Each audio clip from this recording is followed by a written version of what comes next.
So unlike other people who think a life, comfortable life, is all about having no stress, for you, when you don't have any stress, that becomes stressful. Wow, that's extremely, extremely revealing. What else do you know about me? There's no Uh-huh. need to I'm bring just it on getting the show. started. This was like just the first point.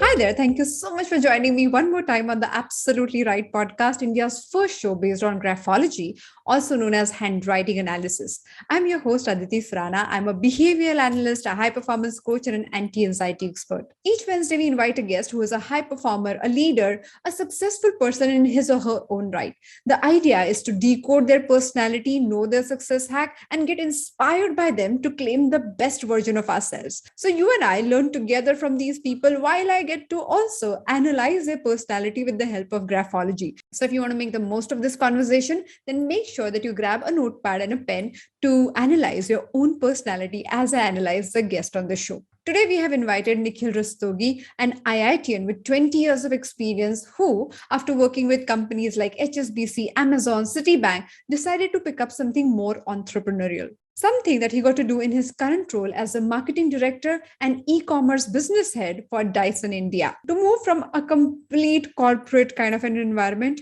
to his current role, to go through the transition was exciting but not simple. He shares his journey, his learning on the way. My favorite part, where he talks about resilience and hacks around them, a trait that is mostly overlooked, as he calls it. Without further ado, let me invite Nikhil to join us and let's get started. Hi, Nikhil. Welcome to Absolutely Right.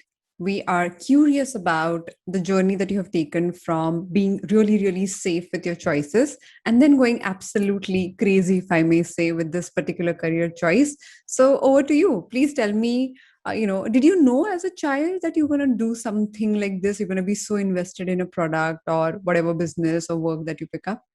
Hey Aditi, hi. And I absolutely had no idea about this life. I wish I had.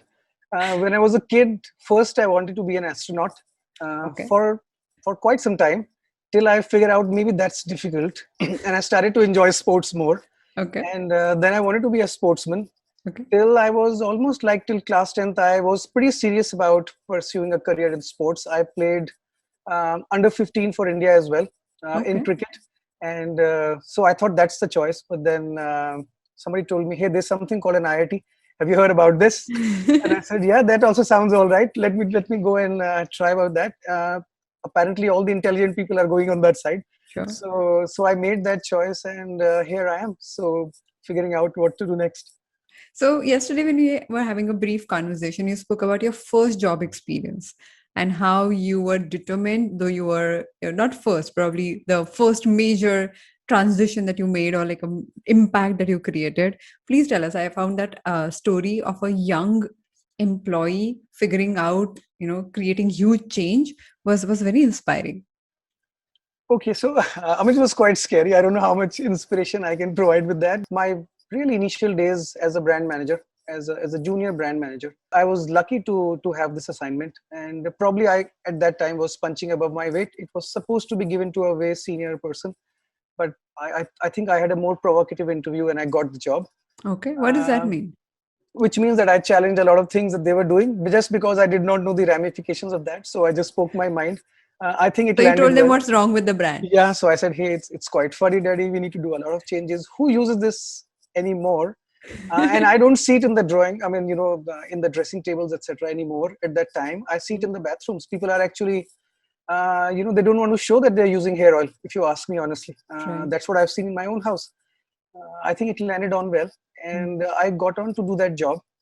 Little did I realize that it was a very, very significant brand for the company, and they had an entire range of other products like shampoos, soaps, etc., all based on this.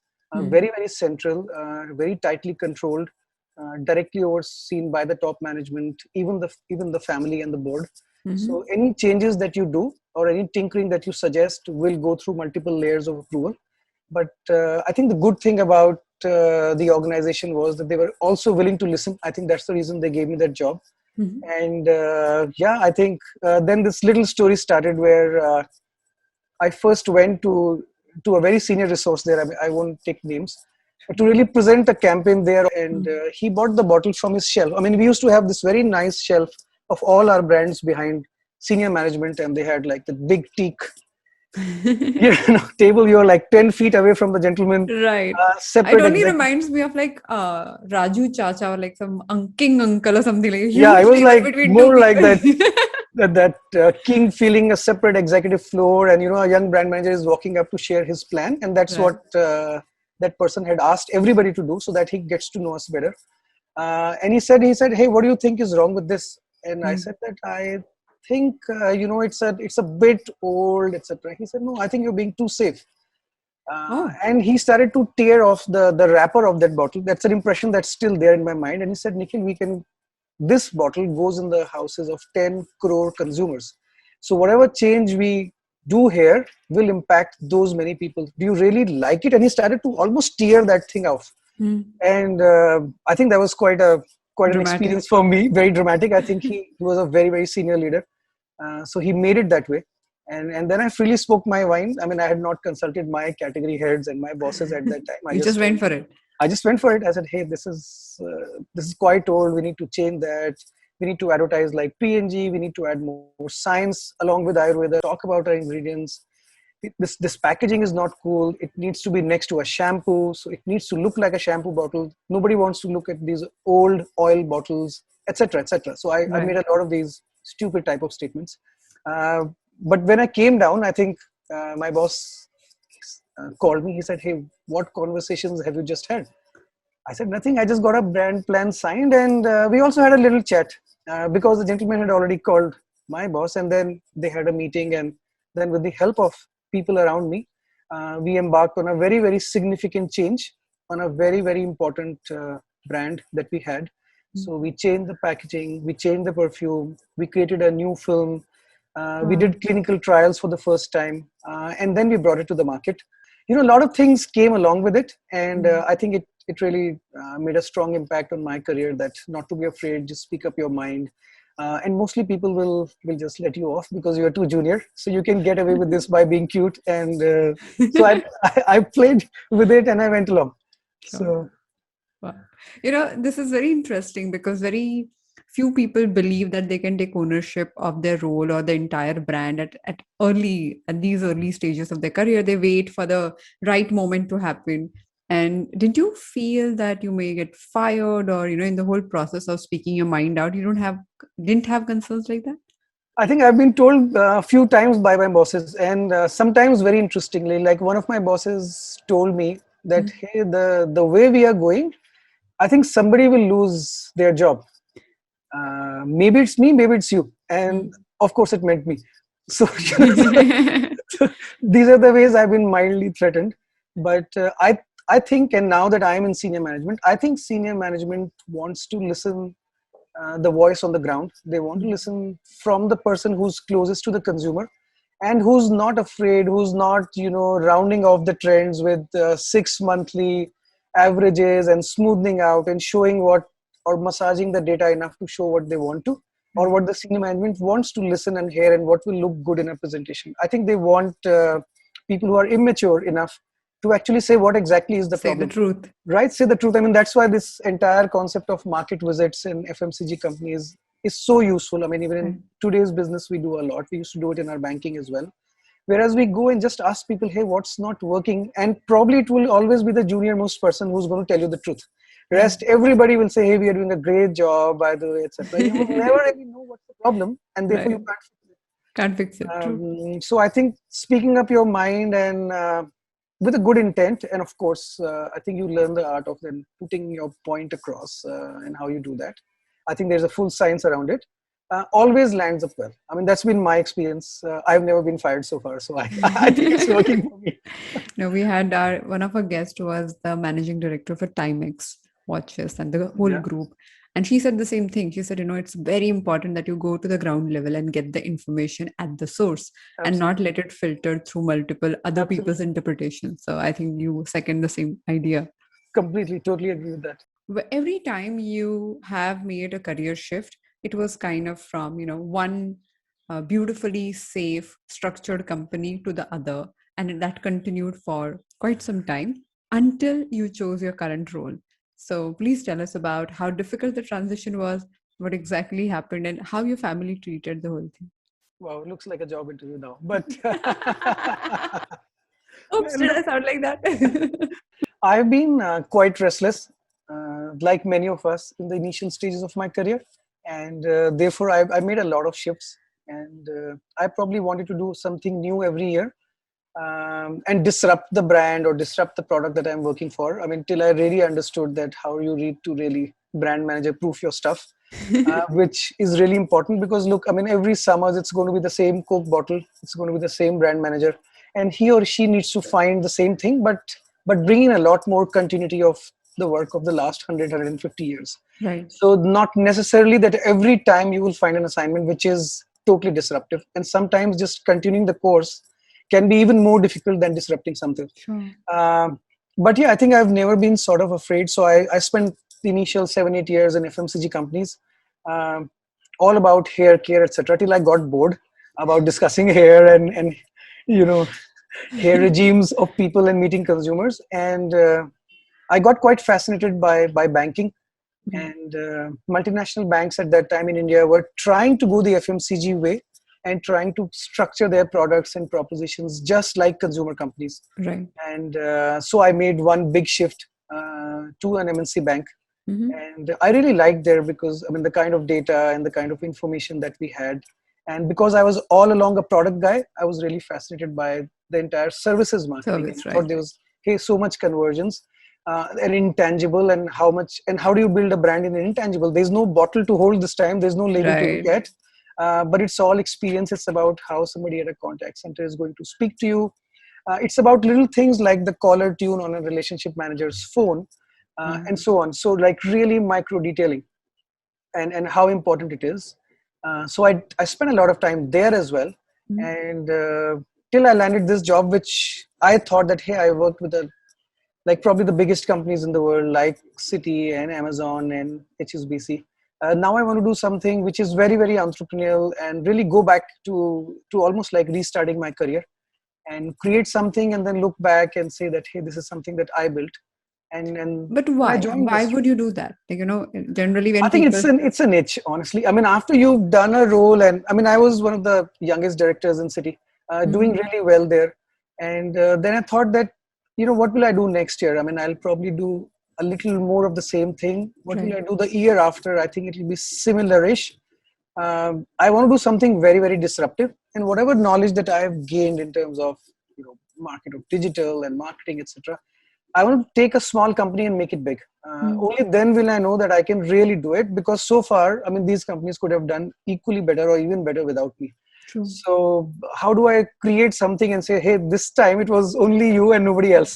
True. So So I you're think I like was so I was testing yourself. deliberately, yeah, I was honestly deliberately looking for doing something. So I was talking to a lot of people which were starting out, Mm.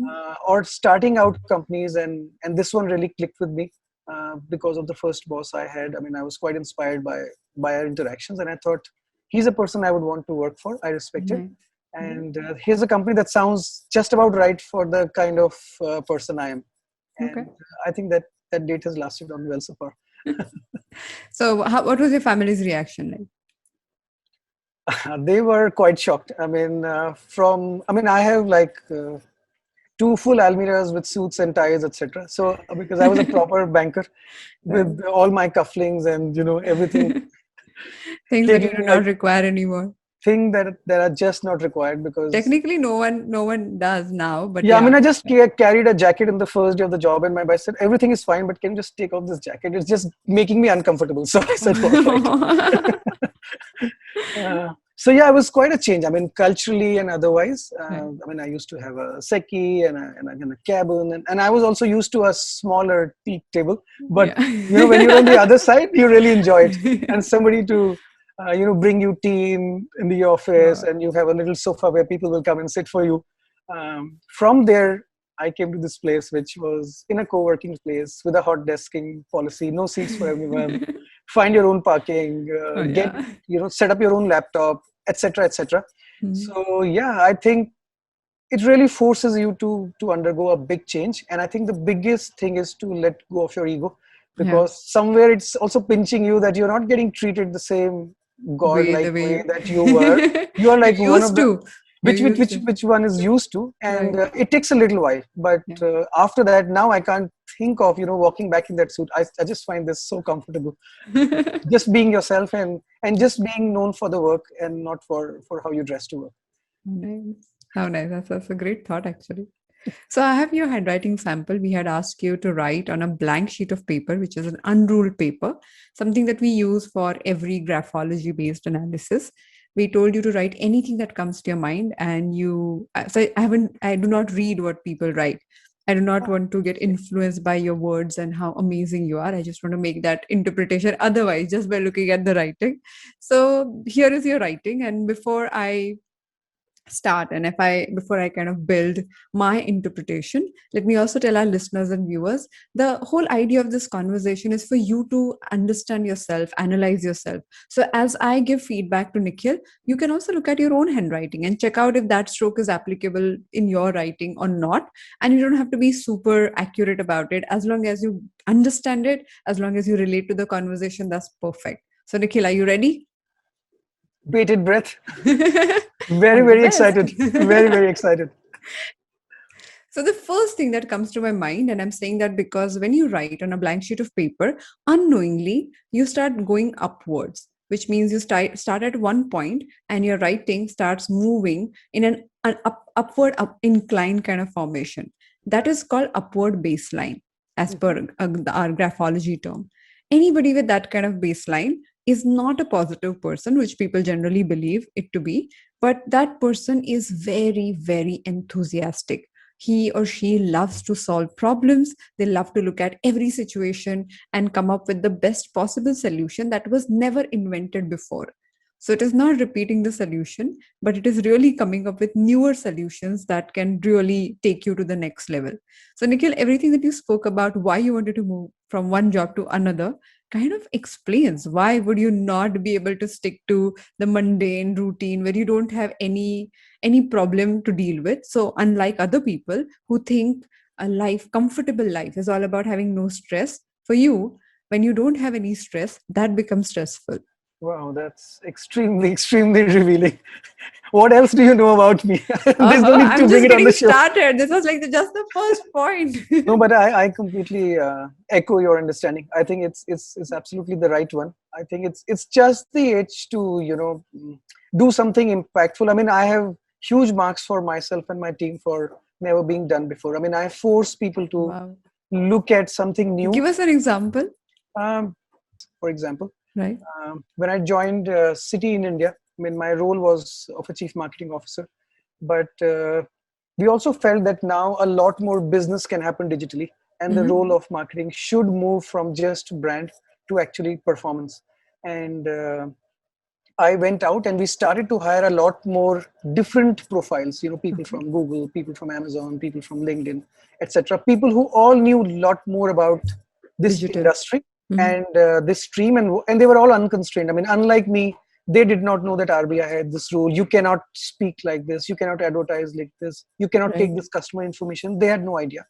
And together, I think, created a really big digital business. I mean, when I left City, I think we were doing more than half of our business in many of our business areas digitally.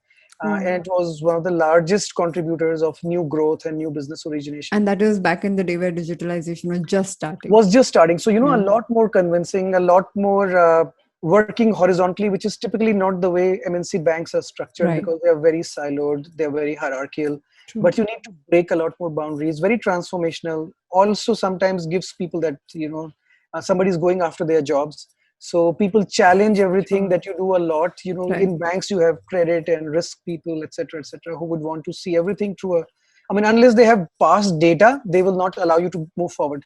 And how do you get Whereas past data if you innovation, don't get started? yeah. So you always need to take small steps, test and learn, etc. But I think this is just one example of trying to do something different. I mean, I can go on and on, but mostly I've always tried, and my team has been always there for me, that we have sort of thought of newer ways of solving a problem, because I believe that if you have the same input and you only keep improving the input, I mean, the output will be pretty much the same. So unless you dramatically change the input, the output is not going to change. And I believe in that, in those step functions. A bit of an engineer in myself, but Sure. you can only bring a step change if you bring a step change in your input. So which means trying out new stuff. If it doesn't work, take it on the chin and move on. So basically, you're saying creating smaller experiments and putting ideas to use and then deciding will really help. Absolutely. I mean, you need to take that risk and put yourself completely out there to say that you strongly believe. I mean, on the basis of data, but also a lot more hunch and gut and a bit of more bravery, which is hard to find in I corporate can world as imagine. you move on. I So can imagine. So, one of the things that I feel stood out for you every time you wanted to make a different move, something that was unconventional, was your ability to see the end result clearly. So, you would not make plans which are 10 years down the line. You would make short term plans like 5 years, 3 years, and execute them. And I'm saying that because when you cross your lowercase letter t, you place the horizontal line in the middle. Mhm. Anybody who does that, they are extremely end result oriented. Now on that path of executing your idea, if people oppose, if they stand in your way, then you have another stroke that supports your behavior, which is argumentativeness. It is found in the letter P. It is found in the letter P, where your P has an extension on the top, like an antenna. And that is where you are always attuned to bring in logic to solve any problem. So, if people can't beat your logic, which very rarely happens, people can't beat your logic easily. Now, in that case, they have to either get convinced or get out of the way. And somehow you managed to figure a way around that because your ideas and your research is so solid before you say anything, before you present that thought, that you would not come up with a fancy idea only because you felt like, not always, Yeah. and support it with everything that has gone. So when you talk about gut feel, especially for you, I would say it is not a gut feel which is intuition, it is gut feel which is based and steeped into observations. So you are so acute in your observation that you keep collecting data knowingly or unknowingly. Even at parties and when you're chatting with people, you're constantly collecting data, and all of that information is used when you're making your business decisions. So it is like a two-way process that is on all the time. That's also a very remarkable observation. I'm getting more and more scared now. This shouldn't have been a live session, but but but no, I mean you're quite right, and I mean that's one of my areas of development as well. So typically, I do observe a lot, and I think I mean my business sits in my head a lot. So if I earlier days when I used to go for shopping etc. in any supermarket, I used to keep looking at brands and products, and my wife used to get sick of my marketing behavior there. When I joined banks, I mean, then I used to keep. I mean, it's an obsession. Like then you will see everybody's checkbook, you will see their credit cards. What's the brag value of taking an X credit card versus the other, Right, even if you're getting a raw deal just because right. you want to show that you're there. I mean, I used to make these small things, and I think the thing that I do is that I back that a lot because I've seen it in action. Right. I'm not afraid to go bold on that. So I know that I have seen it in action. This is the true consumer behavior, and sometimes we don't even get the data to necessarily support it. Many times we do, Mhm. but I think it's just about being a little bit bolder and go on. For example, I mean, I used to see a lot more mommy groups Mm, and see how women used to discuss some of our current products, mm. and what they actually say is truly each one telling their observations to one another. Right. But actually that even they are conscious that they are in a social environment, so they are still not telling what they're really wanting to sell, Genuinely feel. right? What's Yeah. truly genuine. So you just need to apply that filter all the time, so observe carefully and then go for it. But yes, I mean, I try and always use logic a lot.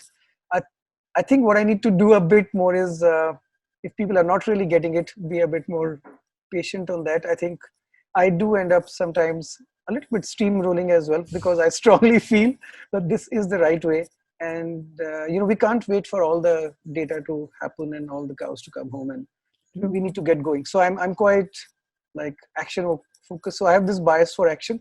because I believe that if you don't take action, you don't get further observation and data. And sometimes you get real data only when there's a response to a stimuli.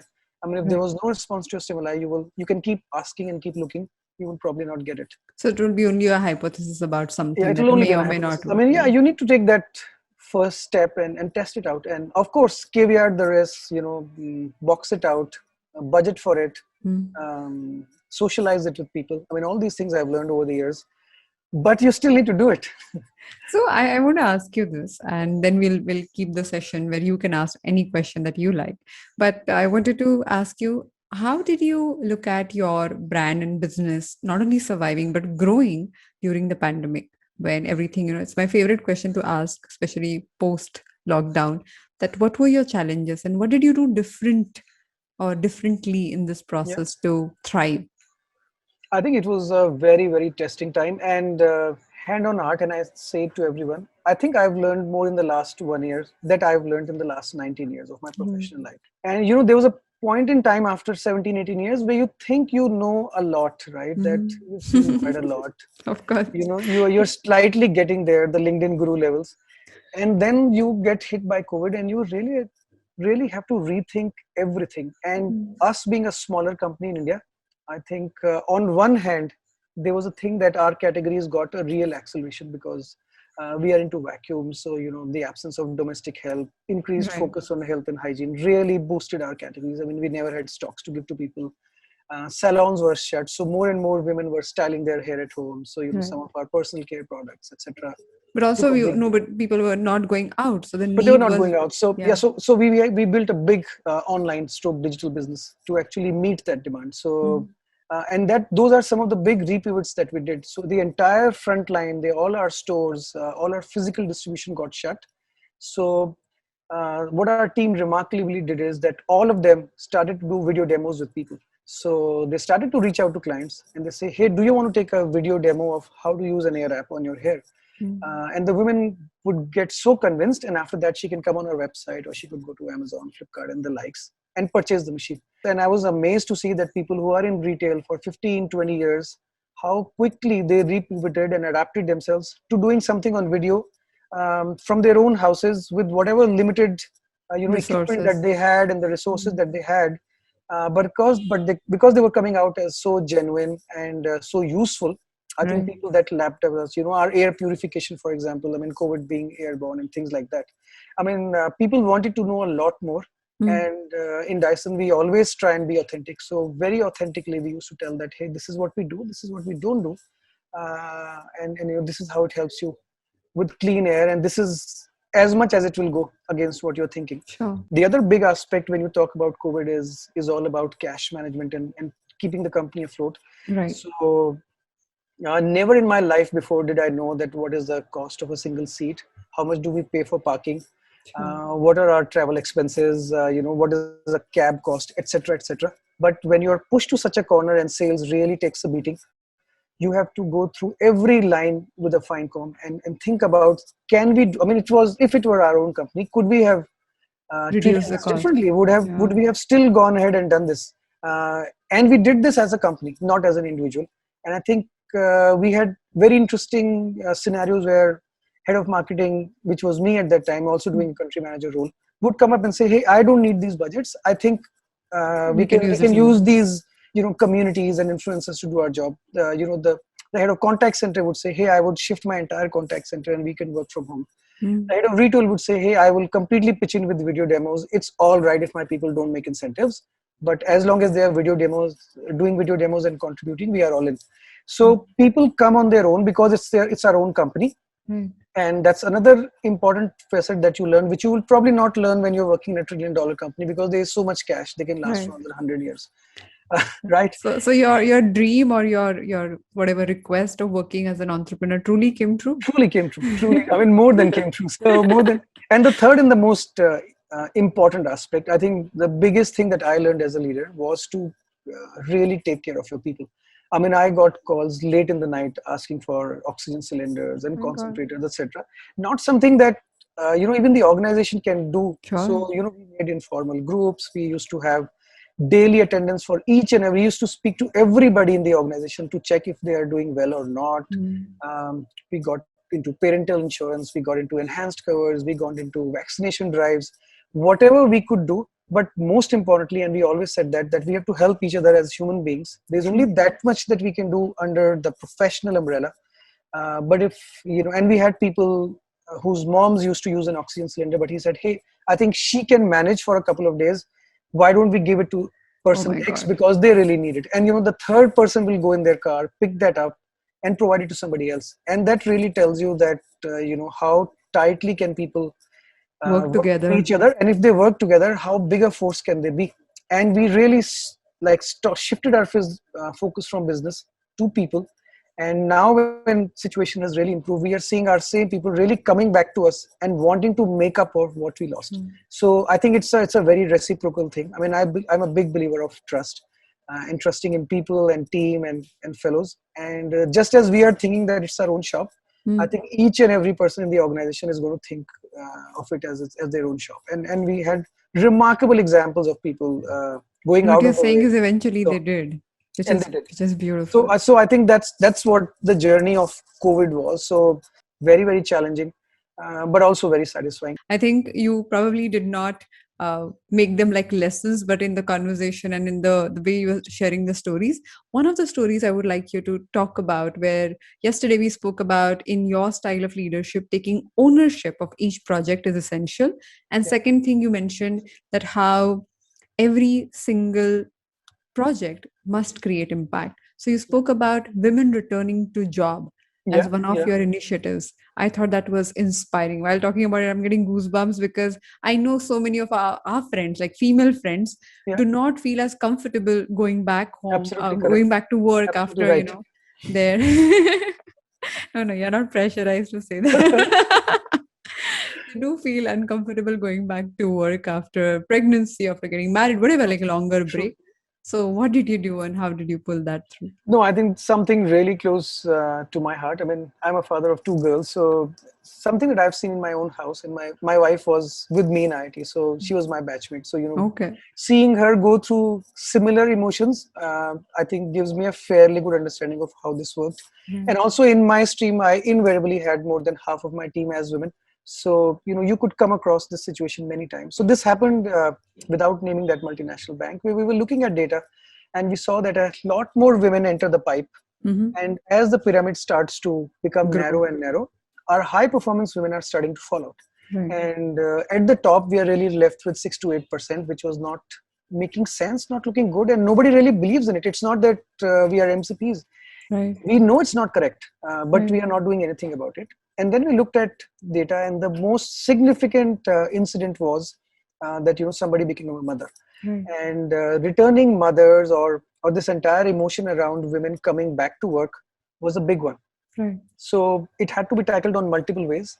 I think a big part of that was simply coaching the managers who had female team members who were going on maternity leaves, not to start to write them off, because it was very, very common in both men and women, by the way, Of course. surprisingly, Unfortunately. yeah, and unfortunately, that when she will come now, she will have a young one, so she cannot give this much time. Let's not give this will require 24/7, boss, don't think about her. Right. So don't have that emotion. And I think a little bit of coaching there really helped, and most of them really understood it as human beings, as well as when they looked at their sisters, their mothers, their wives, etc., or their spouses. Right.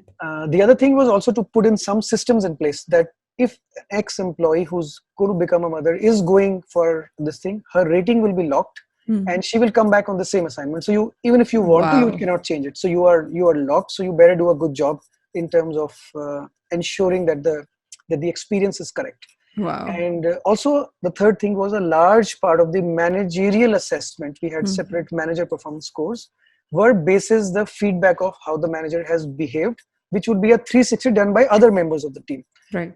How did you start to behave towards that person who was now going on a maternity leave or coming back, right after delivery? So, so these were some of the quant and qual things. Right. But the most important thing was really coaching and working with the women. And here I used the help of a lot of my other high performance, female friends from CMOs from other companies, business heads, Wow. CEOs, all women who've done a great job to come and speak to our teams, come and speak to their women about their own journeys and what are the challenges and what are the ways to cope about it, and how do you not feel guilt about leaving your child, how should you proactively look for help. I mean, be a bit scientific about it, right? I mean, Right. start to create your safety net, etc. Hmm. And I think it really landed well. I mean, our metrics showed a lot of improvement, It's and I was amazing. particularly happy with it. I mean, like I said, something really close to my heart. And I mean, I have such women all the time, and my personal experience is that if you really give people a good experience when they're leaving, everybody is anxious, by the way, very, Of very course. anxious, Of especially course. the high performers. Right. It's your job to give them the comfort that when they are coming back, they are welcome, and you Mhm. value the break. And this is the best thing. Job is a very insignificant part of their lives, by the way. What they are getting is actually something really, really big. So help them shape the perspective, Of course. and these people or these women will come back and they will be your, many of them actually came back and they were way more mature than I was. I mean, they became my mentors. I mean, just because they had gone through a very Of transformative course. experience and they delivered through their skin. I mean, they were so grateful, they were so genuine. They would put their kids to sleep, work till from 10 in the night to 1. I mean, my own wife, I've seen her getting up at 4 a.m. in the morning because the kid was sleeping, to Right. finish her work while all of us used to get up at 7:30, Of so that course. it does not interfere with the routine of the house, so to speak. So Right. that's how driven women are, I think, at least the high performance women that I've come across.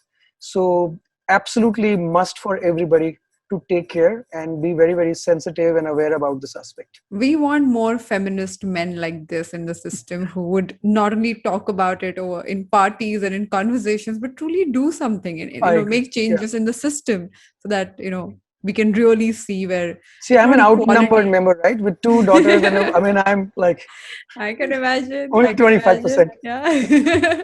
Oh, so you're protecting your minority. We get that. Yes, in many of the diversity meetings in the past, I have the one who attended them because they were always like 90% female, only Yeah. 10% men. So we said we We needed the understand your diversity. pain, of course. You're like, okay, we No, require no, more it's not a pain. people. Right? Always fun. So over to you. What questions do you have for me? Lost. I mean, you like sort of done a meta scan on on everything that I am. So you obviously know all the answers, but a few things that I wanted to ask you. One is, I think you mentioned about sometimes pushing my point a bit, Mhm. and I think that I feel sometimes can make me a little bit pushy, and maybe project oneself as not being open to everybody else's idea, just because I believe very strongly it's right, and I have this huge bias for action. So, like, what can we do about that? Okay. Is there a graphology solve for this? So, first of all, before we get to graphology solves, the fundamental excitement that we spoke, like problem solving and seeing things through, that drives you. And when we feel so driven, we also believe that other person should or will feel driven in the same manner. And True. when they do not reciprocate the same idea or do not connect to the same concept, we start questioning their intent, their ability, or why would somebody Yeah, not do it? yeah. For you, it is so obvious. Now, this is where I believe that you go to work on little perspective building. And it is, I don't think you're impatient at all, by the way, because impatience in writing is shown when the I letter, the dot on your I, is flying on the right side, or the T bar, the horizontal line that I was talking about, is flying on the right side, which is not applicable in your writing. So I don't think you're impatient. Yes, you become very, very concerned about what you're excited about, and you become very stubborn, and that's the word I was trying to avoid, but stubborn about Bring it certain on. Yeah. certain certain ideas. This is where just understanding, and instead of saying, oh, this idea is great because it is mine, versus this idea is great because of the merit of the idea, can really help, and communicating that. So even if you're doing it for the idea and for the action that you believe in, just communicating and taking that extra step to say these things can help. Yeah. Noted. No, So I think absolutely. that would be helpful. Graphologically speaking, there is no quick fix as such. So the very moment you try to change something, you got to practice it for say 6 weeks. And when you do that, that allows your mind to get rewired in a certain way. So I would say that, the fact that your signature goes really, really upward, that keeps you super excited, and also at times involved in multiple pies. So if you can just tilt it a little bit and make it more straightish, Mhm. it would help you to remain more focused. So that Interesting, that could, interesting. that would just become Aditi, like a laser sharp. one question that I was thinking when I was writing these few sentences for you is that I was actually writing something after a while, and Right? that After how itself many was, years? How many years? yeah. I mean, after a while. I mean, I generally like to still write. I mean, even if it's on an iPad, etc. But yeah, I mean, it was like writing on a pen and paper after a while. Right. So, I mean, how do you see this with people? Because there was a time when we used to write so Every much, day. Yeah. yeah, every day, and so much, and now with typing and everybody on their MacBooks and laptops and mobile phones, etc., and just chatting away. Mhm. I mean, how does it affect us as people? I mean, Sure. I mean, how it must be very interesting for somebody who reads and understands writing. So writing as such is evolved, or we all practiced it when we were very, very young. I'm not talking about today's kids who are, learning with iPads, but Yeah, for our generation, or people who are at least 20 plus today, we have spent at least 12 years of our lives writing every single day in our true. primitive years.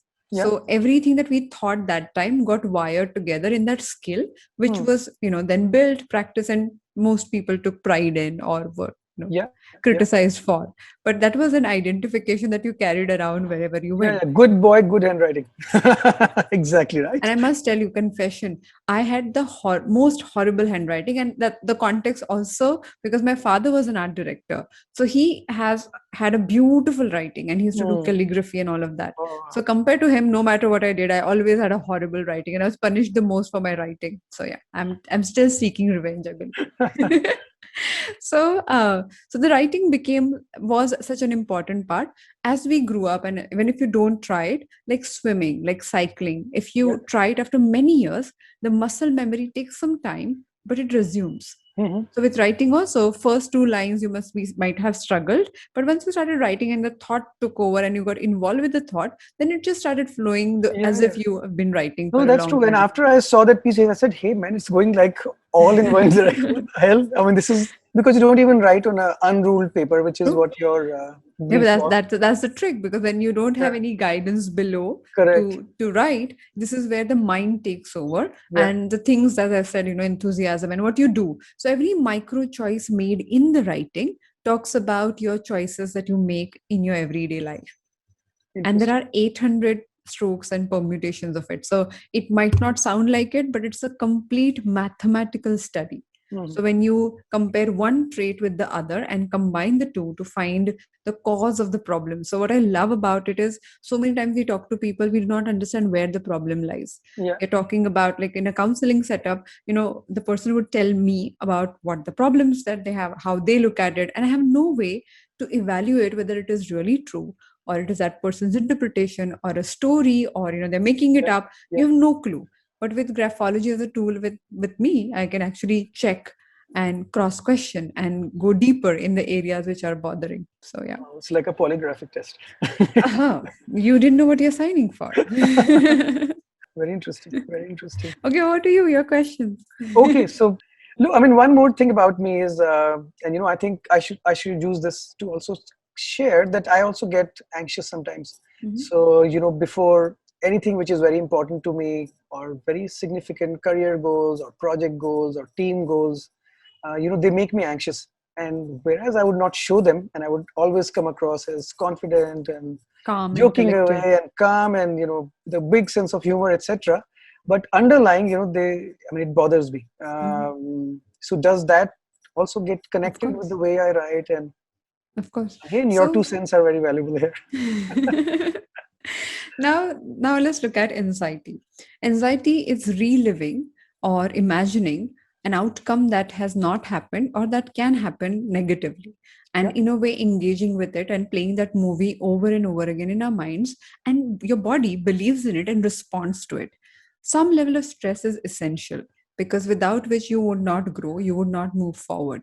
So Agree. we look at athletes, they work Yeah. under pressure, and that's what they are in a way recognized for, celebrated for, because those who work beautifully under pressure are the people, in a way, you believe we can count on, and get the medals and all of that. Similarly, I call it stress appetite. Some level of stress we got to build and work around. Mhm. Anything that causes anxiety for you is a pattern. It has That's true. happened That is before, true. it That is is true. happening now, and you're in a way feeding for your future, that every time you get triggered in a certain way, these reactions will happen. Hmm. What we got to do, again, using more logical approach here, is to look at the trigger, identify it, and find a way to dissolve and diffuse the trigger. What people work on is only their reactions. Hmm. What we are constantly feeling uncomfortable Yeah, about is, yeah. no, We're my always breath told is off. about, yeah, yeah. It's not Yeah, how let you me breathe act, it's how you calmly. And react and all that. Which is but the bullshit, by the way, because you can't do that. Exactly. If you're once it triggered, it is Yeah, out of your control. And if you would have had a control, you wouldn't have behaved in this manner to begin with. true. But what do we do is, when it happens, when you are anxious about something, in the moment, trying to control it is trying to brake your car at 100, speed of 100 Hmm. kilometers. And that doesn't work.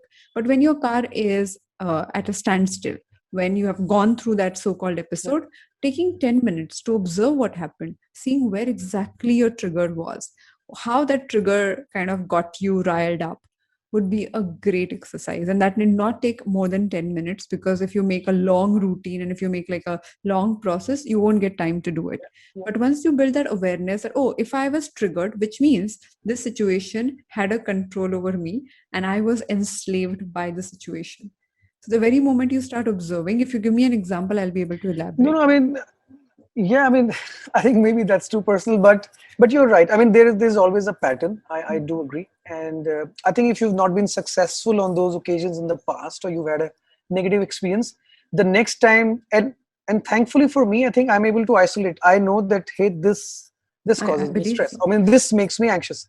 Also, But I must tell you yeah. here that logic is your best friend in that sense. You Mhm. process emotions through that lens, you process finances, you process business decisions. So, once something comes into your awareness, and if you can break it down and look at it as like, okay, this is the A side and this is the B side, and this is these are the way I'm looking at the situation, and this is where my trigger is, you quickly go around it. So, a small exercise is, when you're not anxious, when you're not in the moment, for everybody, for all of us, in those situations, we can think about at least three alternate ways of solving the problem, Yeah, yeah. of going around that emotion, of like catching the trigger early on before it takes over. Now, Hmm. if we kind of build that as a mechanism and I think kind it's a of, great suggestion. Yeah. yeah, and also play it as a mental game, it Hmm. is it is really helpful. Cool, cool. No, very helpful. Thank you for Another that. thing we're going Yeah. to send you, and we always mention that in our description, is a stroke of handwriting that can really help you, called Kama Sutra. It's like Mhm. calming strokes. I call it Kama Sutra as a pun. But the whole idea is, you do this S stroke repetitively and you coordinate that with your breathing. So as you breathe deeper while doing the stroke, your body starts getting into the zone of calmness, and you have, uh, I would say, breather between your reactions and your triggers. And that is something which is body causing it, and not mind overthinking I think about I it. like that. I mean, Absolutely. logically, Yeah. because a lot of people ask you to take deep breaths, but your mind still wanders. And I can Exactly. hear what you're trying to do is probably force the Using mind, body. or yeah, I mean, that keeps your mind occupied.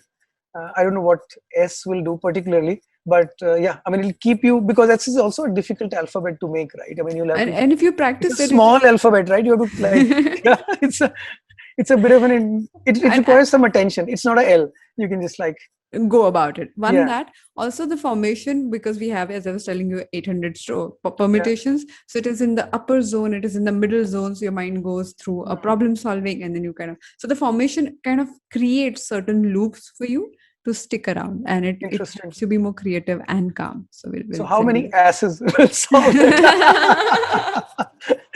Depends on how big is your problem. Very interesting. Thank you, Aditi. Very Most welcome. looks very exciting. If we have to talk about three things that can be our listeners' takeaway from your career journey, what would that be? So I think a couple of them surfaced during our conversation, and maybe one more that I want to talk about. So I think the first one is you got to be brave, and take risks. I think I've overemphasized on this point, but be it personal or professional matters, I have seen that being forthright and taking risks mostly work in your favor than against. And one should not be afraid, particularly in a corporate scenario where most people hold themselves back. I think if you know something, speak up, act, and sometimes do something about it before you start to theorize it. Because when you do something about it, you have some data, or what we call here as proof of concept. And once you have a proof of concept, then you have a very defensible and a defendable logic. And people are way more open. I mean, the entire software industry works on prototyping, right? Because Right. once clients see something in action, they start to have a lot more believability in your idea. So I think that's one that I would definitely say. I like the correlation with prototyping. Is what Yeah, we require when on our emotional journeys. If you true. something is not working, might as well experiment something else and see Yeah, if it and works. create some small success or early failure. I mean, early failure, by the way, is as important as early success. So True, sometimes early failure tells you, hey, probably that's not the right thing to do. true, and that helps you align better. Great. Yeah. The second thing is, I think team. I again spoke about it. I've been very blessed that I've always got a rockstar team around me, and I've been very very conscious that we pick up, a certain set of people who are bold, who want to make a lot of impact, who are team players, who are not afraid to speak up their mind. And again, deep down, they believe they can do a lot more. And if you bring all of them together, I think what you are doing is you are trying to create a high performance environment. And in a meritocracy, I think people just work with each other way better than they do otherwise. I mean, typically we see in the corporate life that there's a lot of politics, and Right. people try to get closer to the boss. Hey, she's a blue-eyed girl and he's a blue-eyed boy, Right. kind of things. But if you create genuine meritocracy, I think nobody wants to be that blue-eyed boy, because it's actually a negative, because people want to take that achievement as their own, not because they were closer to somebody. Right. So I think we genuinely, I mean, I've been always genuinely looking for some people, and once I find a few people, I use them to find more, and we always end up creating these high performance teams. And in all my jobs across my careers, I mean, I've every time I thought, hey, this is the best team that I worked with, till I move on and I found that people Even can better raise the team. bar, even better team. and Wow. and you're surprised with the kind of talent which is there in some of these youngsters. And I have a huge bias for young people, simply because I just think they are very unabashed, and they care a flying f. And True. sometimes that really helps a lot. I mean, especially as we try to we are aging in our roles and getting more and more seniors, becoming country managers, and thinking through multiple lenses. A younger team member can actually have Break the that. luxury of not having all of those mental constraints and just shoot straight in the head. And I think that's what you like, and that's what you want. So always try and build teams like this, or be a team member like that. It's going to help you either ways. uh, it's not going to affect people just because they are in a high uh, performance environment. I think it just brings out the best, and all of us are blessed in multiple ways. We don't know. It's Mm. that we haven't been challenged in the right way, is what I Right. say. So Right. if you're challenged in the right way, people do wonders. And the third thing is, I think, having resilience. Again, a very, very important thing, because failures will come, and I've faced a lot in my career, really big ones. And I think it's the ability of getting punched in the face, but coming back again. Yep. And So I what you're never, saying is not yeah, about not falling, but actually the ability to get yeah, up it's as about dusting fast as yourself possible. and getting up. And I mean, actually, and there are few things. I mean, it's not natural. I mean, initially, I used to think that I'm just naturally built like this, that I will be okay in a few days. Right. And as I started to spend more and more time in corporate careers, and became more and more senior, it started to take me longer and longer, Right. because this time you've been really rogered in a meeting with the regional president, so you Right. feel bad for like 3 weeks. Earlier it was Mm. okay. This time you are really unhappy with yourself, Right. and next time you're overthinking about the next meeting. Right. But then I figured out that there are certain ways and things and hacks that you can do, which I would definitely want to share for a couple of minutes. Please. So yeah, Please. so the first hack around building resilience, I think, is to have a good connect. So Hmm. have that one friend or that family member.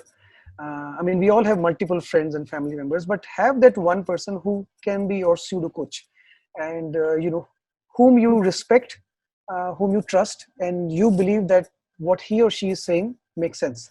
Like a And mirror, somebody who like, can hold a yeah, mirror. somebody who can hold a mirror but can influence you in a positive way. And you know that this, every time you speak to that person in your friend circle, even if he's not your best buddy, you Right. feel good, right? I mean, some people rub you in a positive way. Yep. So look out for those people. I think that connect really helps build your own resilience.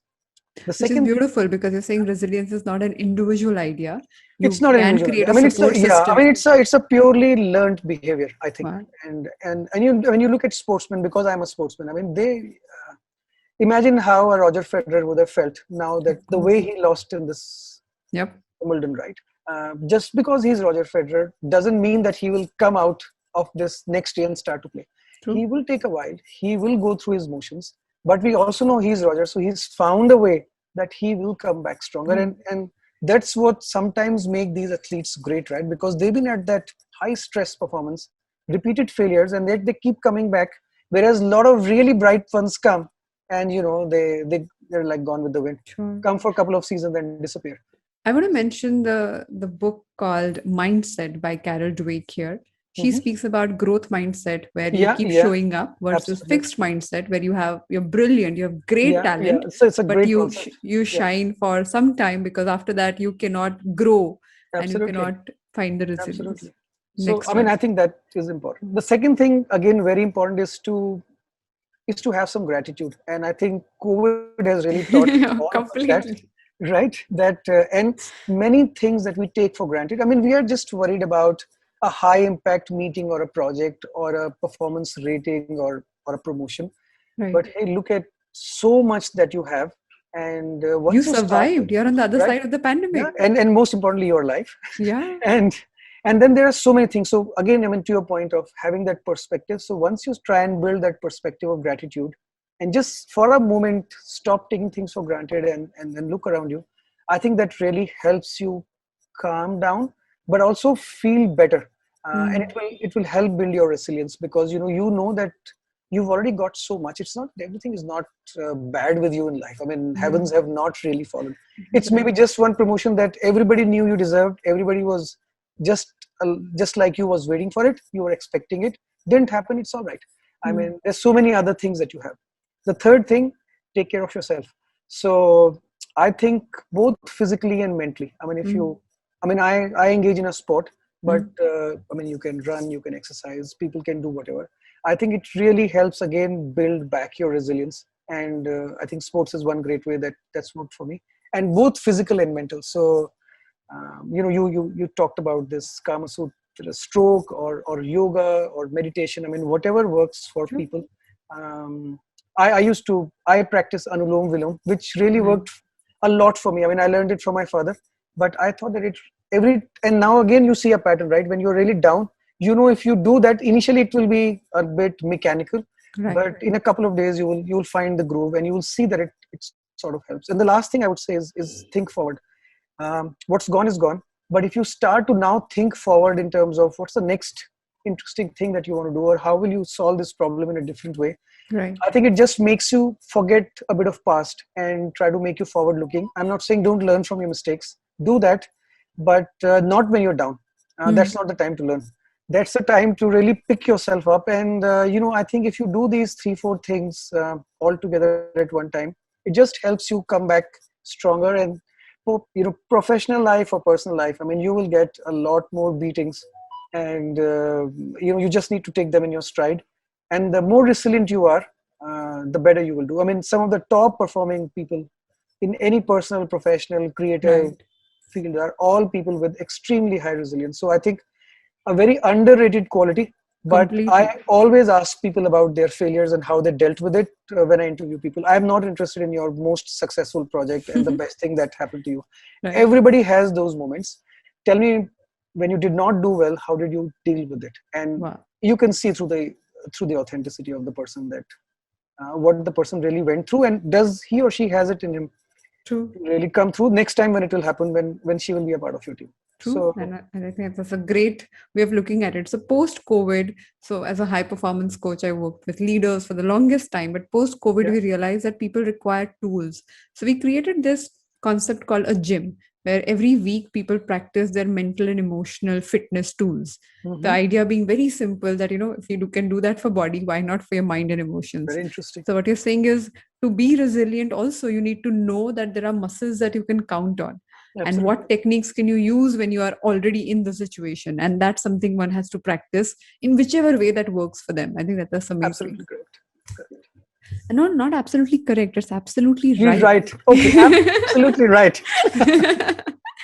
Thank you so much, Nikhil. This conversation was beautiful. I think the time just flew by. No, Both I of us really didn't enjoyed it as realize. well. Yeah. Likewise, likewise. And so many learnings.